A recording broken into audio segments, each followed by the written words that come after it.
Officer, I've shown you my ID. What else do you want to see? You think you can fool me with a fake ID? You're not the first to have this excuse. Excuse? This is my house. You can't detain me without a warrant. You're not the first and won't be the last I'll detain without a warrant. At 7:45 a.m. on a Tuesday morning in Alexandria, Virginia, a white ICE agent violently restrains a black man in a business suit against a wrought iron gate. Federal credentials scatter across the brick walkway. A briefcase hits the ground, spilling open. Classified case files marked sealed spreading across the lawn. Across the street, security cameras capture everything. Neighbors pull out their phones, recording from multiple angles. What happened in the next 18 minutes would destroy a career and trigger the largest ICE reform in a decade. But here's what the agent didn't know. The man he just assaulted wasn't just another resident. Those files scattered on the ground weren't random paperwork. They were active federal prosecution documents. And the credentials he dismissed as fake? They were real. In 72 hours, and that ignorance would cost him everything. Within 2 hours of this encounter, phones were ringing at the Deputy Attorney General's office. The DHS Inspector General was being briefed. The FBI Civil Rights Division was opening a preliminary file. A 14-year career was about to collapse under the weight of federal indictment. A $5.2 million settlement was already in the works, and one rookie agent's decision to tell the truth would expose it all. Before I show you how this completely unravels, hit that subscribe button and drop a comment with your state. Trust me, you're going to want to see every second of what happens when the truth comes out. The agent who made that catastrophic mistake was Cassius Clay, 37 years old, a 14-year ICE veteran who started at 23, fresh out of a criminal justice program. Originally from Atlanta, then he'd relocated to the D.C. region 8 years earlier with a reputation that should have raised red flags. At 6 feet 1 inch with a clean-cut appearance, Clay carried himself with arrogance disguised as confidence. Around the office, he always met his quota, whatever it took. His union rep was on speed dial, and 3 formal reprimands sat buried in his personnel file. But this wasn't Clay's first complaint. In 2011, a Guatemalan family alleged excessive force during a raid with no warrant. In 2015, he detained a Colombian businessman for 6 hours, turned out to be a visiting diplomat's brother. That got buried. By 2018, DHS was settling a lawsuit. Hispanic homeowner, wrong address, shoulder injury. In 2020, ACLU observers flagged 2 incidents in Montgomery County involving Latino families. In 2022, an Eritrean grad student complained after being detained outside a library. Each time, written warning, retraining, back in the field within weeks. Internal emails called him aggressive but effective. His arrest numbers were suspiciously high, but nobody asked how. Clay burned through 11 partners in 14 years. Veteran agents avoided him after 1 or 2 shifts. New agents learned fast. Follow his lead or transfer out. Supervisors called it personality conflicts. Reality? Nobody wanted to be complicit. But Clay was strategic. He knew how to write reports that justified anything. That morning, his team included Agent Juilliard, 28, who kept his head down, and Agent Kim, 33, career-focused, never filed complaints. Then there was rookie Donald Rocky, 25, just 11 months in, still idealistic. He joined ICE to help people. The 6 weeks partnered with Clay had been the most uncomfortable of his young career. At the 6:30 a.m. briefing, the assignment was routine. Apprehend a Honduran national with a deportation order at 2847 Woodland Terrace, Alexandria. Clay glanced at the file for maybe 30 seconds. He didn't read carefully. He assumed he knew what he was walking into. The team rolled out, Clay driving the lead SUV. The critical error? The address was 2847 Woodland Drive, different neighborhood, 4 miles away. Clay's carelessness was about to collide with a federal prosecutor's morning in 90 minutes. Gary Mark, 35, Assistant U.S. Attorney for the Eastern District of Virginia. Morehouse undergrad, Georgetown Law, magna cum laude.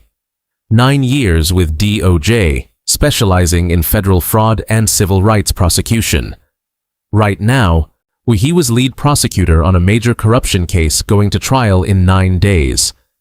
That morning, charcoal Brooks Brothers suit, deep blue tie, wedding ring from his 6-year marriage, phone showing his 2 kids, Ella, 5, and Elliot, 3. He drove an Audi A4. At the courthouse, they knew him as meticulous, prepared, unshakable. He'd woken at 5:45 a.m. to review case notes. His wife Ellie, a trauma surgeon, had left for her shift at 5 o'clock. Their kids were at grandma's overnight. The night before, he'd promised Ella he'd read her favorite book when she got home. Today's schedule: 8:30 witness prep, 1 discovery review, 4 strategy meeting.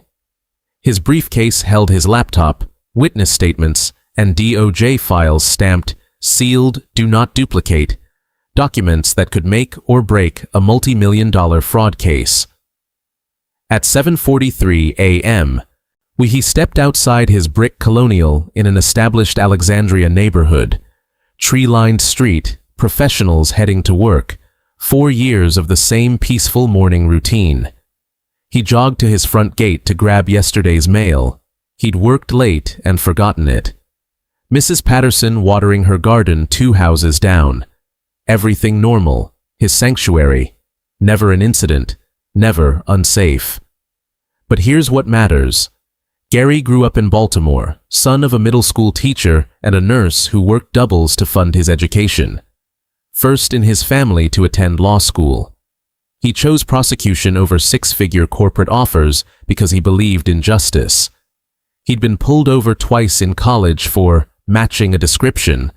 Those experiences shaped everything. He'd prosecuted corrupt federal agents. He knew their tactics. He understood constitutional law better than most defense attorneys. Ironically, that expertise would be tested not in a courtroom, but on his own lawn. And it would be the only thing keeping him alive this morning.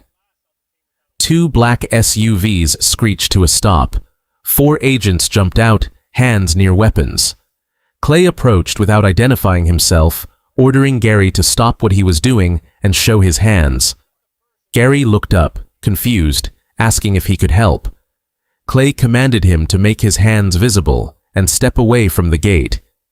Gary complied immediately, hands raised, mail in hand, explaining he lived there and asking if there was a problem.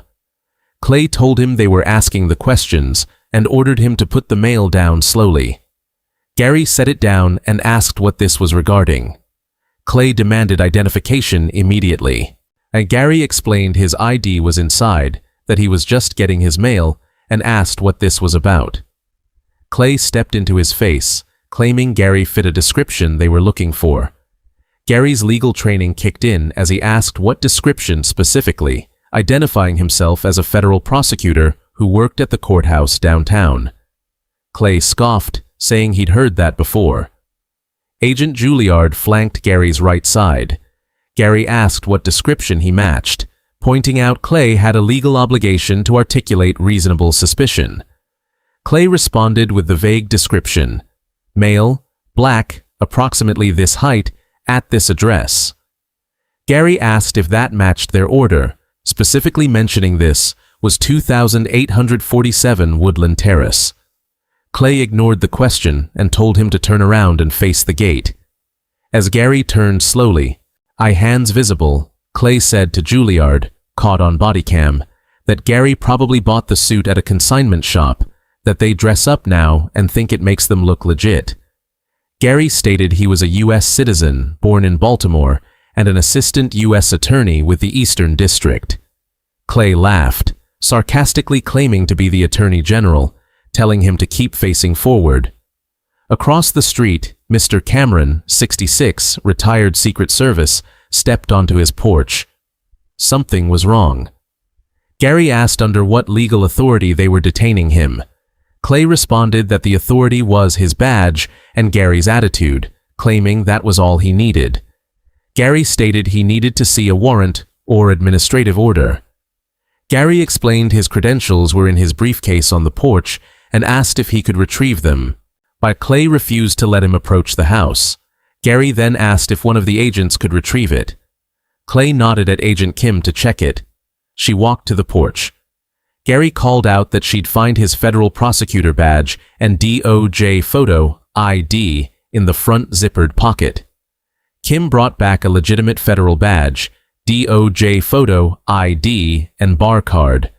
Clay examined them, found no irregularities, then claimed they could be fake, that you can get anything printed these days. Gary's jaw tightened as he explained those were official federal credentials, that his office number was on the card, and that Clay could call and verify in 90 seconds. But Clay didn't verify. Instead, he pocketed them, telling Gary he'd get them when they were done, ordering his hands behind his back.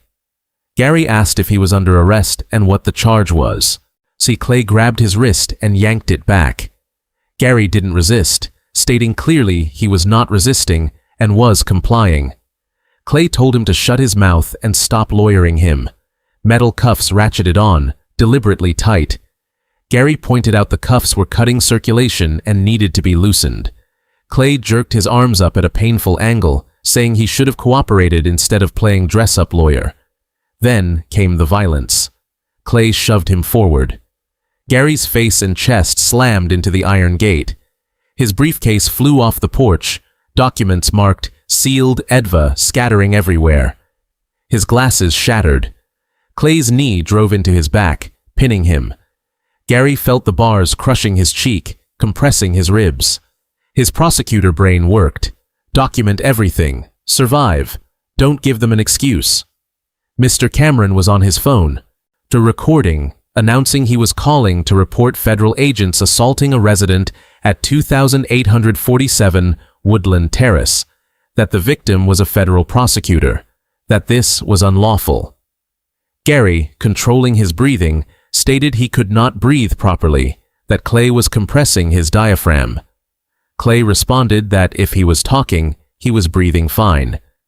Gary pointed out those were classified federal documents, sealed grand jury materials that couldn't be exposed like this.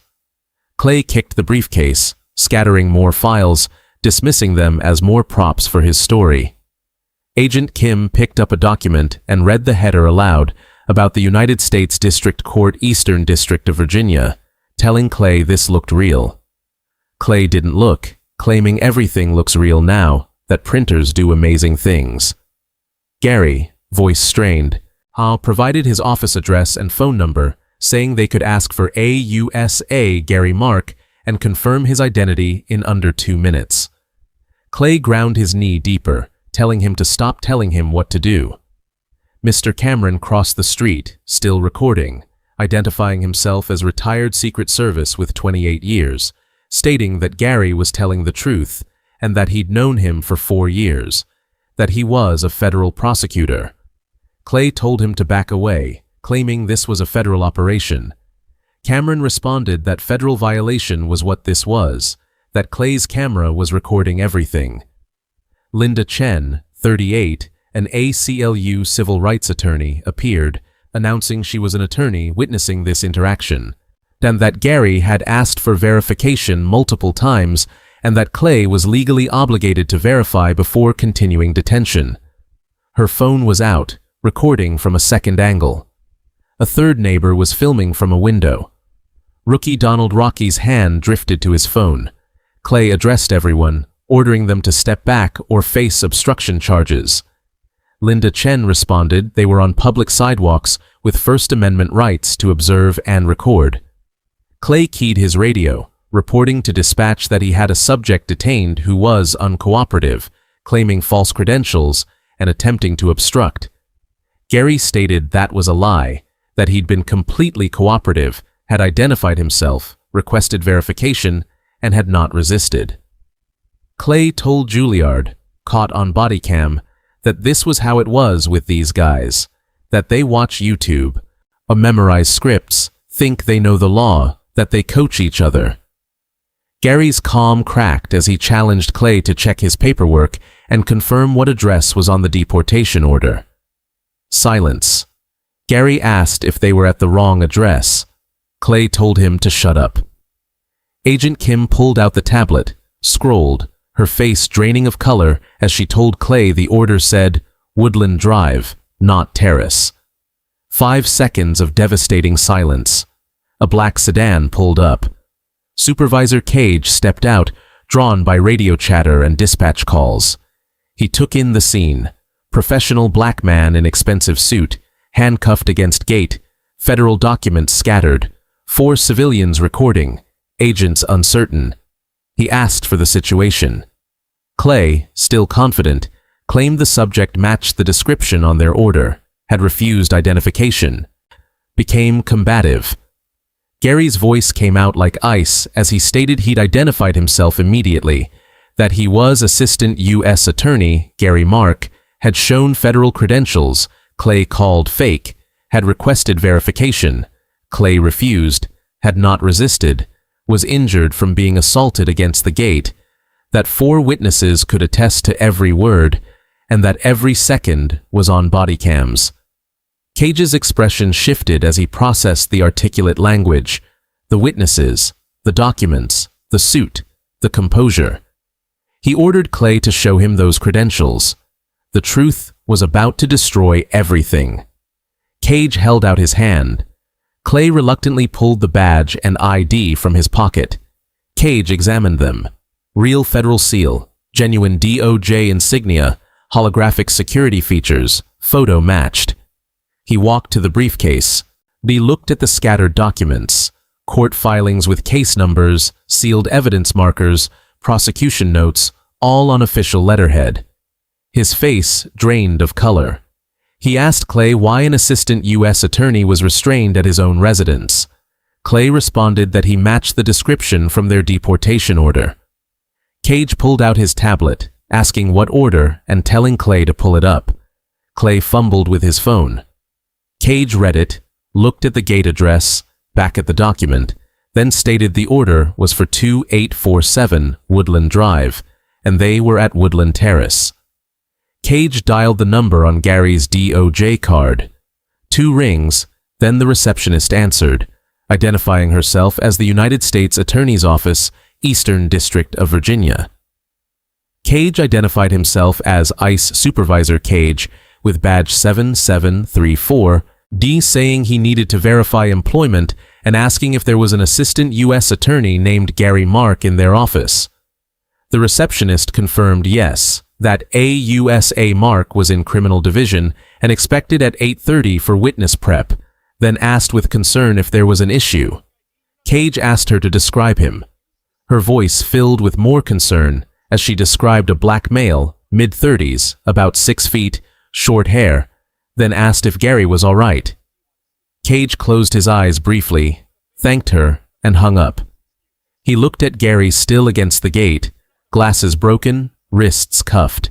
Everything matched. Everything legitimate. Catastrophically real. Cage ordered the cuffs removed immediately. Clay started to protest that Gary had been uncooperative. Gary's voice cut sharp and prosecutorial as he stated he'd complied with every command, had identified himself within 30 seconds, offered verification, didn't resist, that Clay had dismissed his federal credentials as fake without verifying, physically assaulted him against the gate, drove his knee into his back while he was restrained, and scattered classified documents across a public street, that every second was on multiple body cams and civilian recordings. Mr. Cameron stepped forward, confirming he had the entire encounter on video and that Gary was telling the truth. Linda Chen added she had a second angle and that Gary never resisted. Rookie Donald Rocky quietly opened his phone's voice memo app and started recording his observations. Gary asked the question that would haunt this case, his voice steady but furious, asking Cage directly if his agent would have stopped a white man in a suit getting his mail, if he would have called a white prosecutor's credentials fake, if he would have slammed a white attorney against a gate at the wrong address. Devastating silence. The question hung there, captured on 3 body cams, 4 civilian phones. Undeniable. Clay tried responding that it wasn't what this was. Gary cut him off, stating Clay had an order for a different address and saw a black man and assumed criminality. Cage ordered the handcuffs removed immediately. Clay hesitated. Cage's voice got louder, repeating it was an order. The cuffs came off, revealing deep red welts circling both wrists, already purpling. Gary rotated his shoulders, wincing. He bent to collect scattered documents and broken glasses, maintaining dignity despite pain. Gary stated he needed incident report numbers for all bodycam footage, needed this documented, needed medical evaluation with photographs, needed names and badge numbers of everyone who participated. Cage started to say they could arrange that. Gary cut him off, clarifying it wasn't a request, but notification, that he was filing formal complaints with DHS Inspector General, DOJ Civil Rights Division, and his office's internal review, that he expected full cooperation and evidence preservation. He picked up his briefcase. Before entering his house, he turned back, telling Cage he might want to review what cases Gary was prosecuting. That one involved federal agents who falsified reports, so Gary knew exactly what that looked like and exactly how to prove it. Inside, alone, Gary's hands shook as adrenaline became rage. He photographed his bruising wrists and called his supervisor, Criminal Division Chief Carline Sharp. Although she told him he was late, that witness prep started in 40 minutes. His voice cracked as he explained he'd just been detained by ICE at his house, handcuffed and assaulted. Silence. She asked him to say that again, slowly. He explained, wrong address, dismissed credentials, force, witnesses. She told him not to leave, not to talk to anyone, that she was making calls now. The calls began. 9:15 a.m. Deputy AG Catherine Wells was briefed and ordered immediate review. 9:22 a.m. DHS. Inspector General dispatched investigators. 9:30 a.m. FBI Civil Rights opened a file. 9:45 a.m. the ICE Acting Director received Wells's call demanding everything, bodycam, radio, GPS, on her desk in 2 hours. 10 a.m. Congressional staffers fielding constituent calls. 10:15 a.m. ACLU, Virginia contacted. 10:30 a.m. News tips flooding in. By mid-morning, the 6 parallel investigations were running. 11:30 a.m. Clay and team were ordered back to the field office. Internal Affairs met them at the door. Credentials confiscated, weapons secured, administrative leave. In the parking lot, Clay told Cage this was political bullshit, that they were executing a lawful order. Cage responded quietly they were at the wrong address, had assaulted a federal prosecutor on camera with witnesses. 2 p.m. Clay's union rep reviewed the bodycam footage. 18 minutes of silence.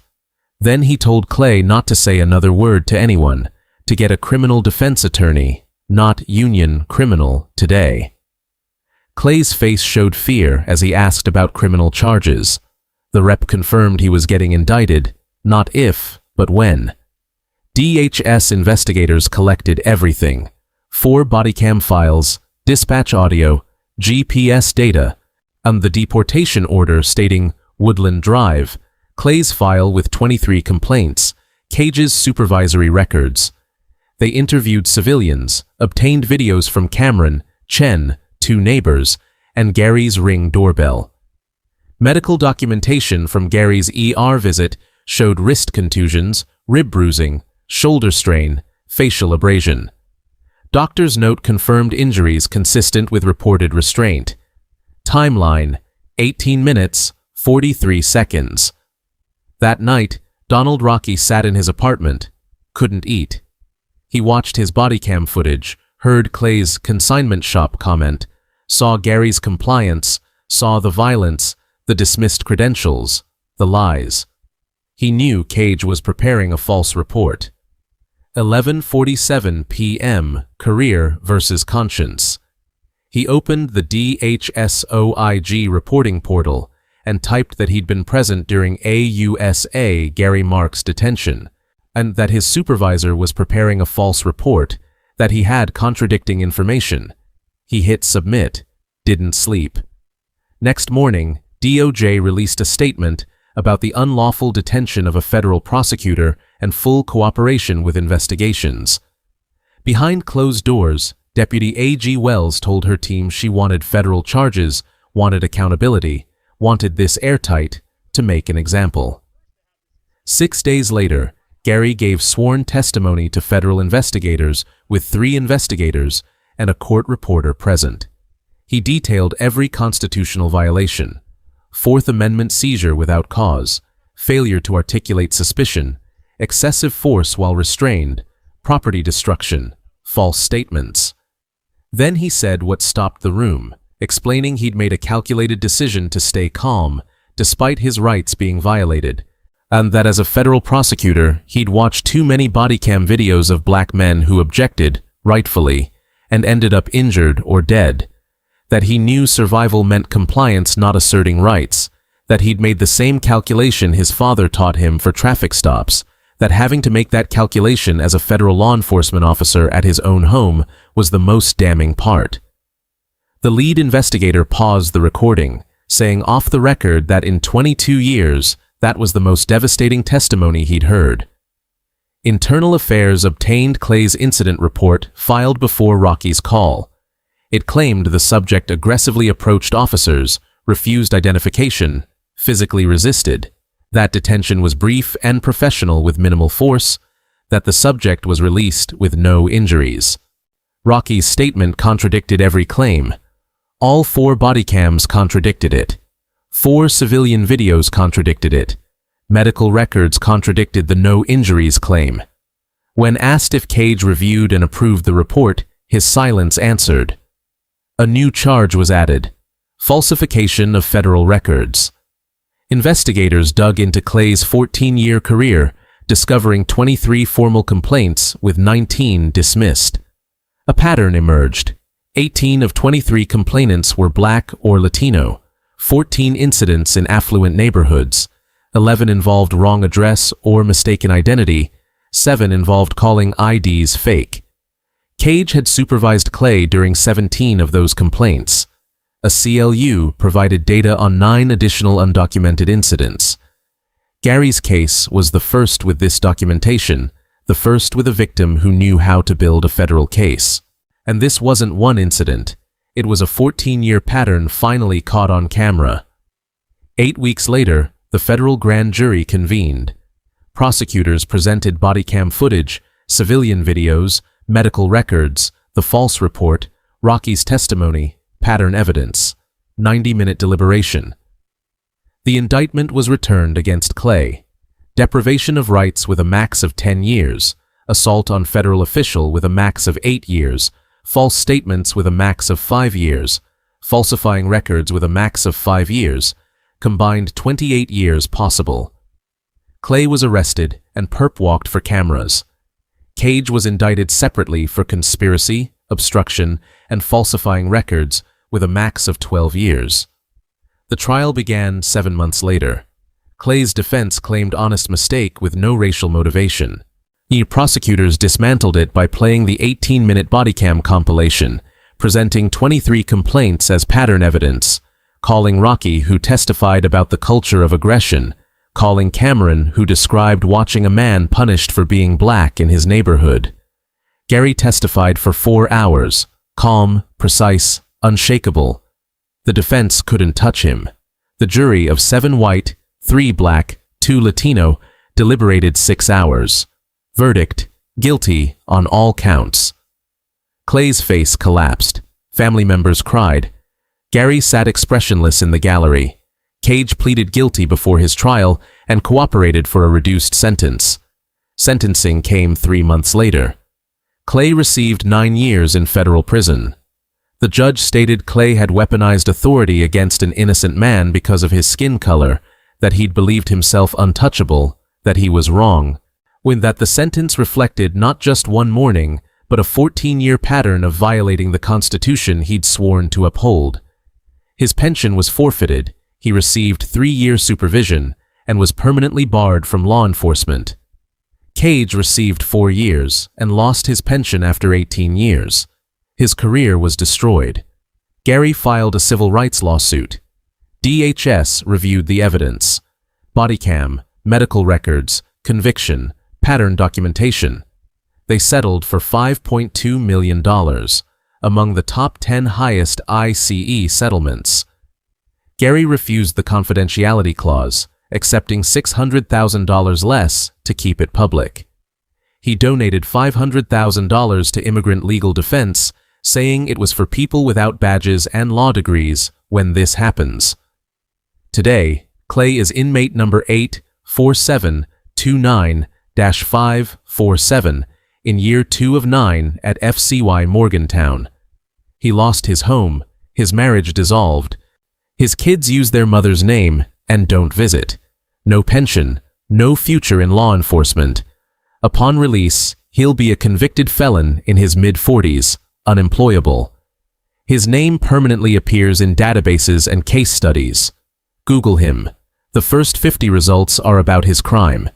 Cage served 4 years, works janitorial overnight, lives with his sister, pension gone, divorced, his estranged son changed his name. The Gary Mark incident became mandatory training. Policy changes went nationwide. Mandatory body cams for all encounters, independent review boards, quarterly civil rights audits, 40 hours annual bias training, supervisor liability, credential verification requirements, triple verification for addresses. The accountability wave saw 147 agents retrained, 23 terminated, 12 supervisors retired, and 8 field offices placed under federal monitoring. Gary was promoted to Deputy Chief of the Civil Rights Division. He uses his case in training, testified before Senate, speaks at law schools. But the costs remain: nightmares about the gate, panic at doorbells that Ellie has to answer, hypervigilance in public, strained marriage, ongoing therapy. Ella, now 7, drew a picture titled "Daddy with Police," and her teacher called concerned. Elliot, now 5, plays differently now. On the 1-year anniversary, Gary stood at the gate, touched the bars, looked where his glasses shattered, breathed deeply. The neighborhood changed. The witnesses can't see ICE vehicles the same. He survives, heals slowly, carries the scar. Donald Rocky received a DHS Inspector General commendation, was transferred to Internal Affairs, and now trains recruits. His first lesson shows the BodyCam footage.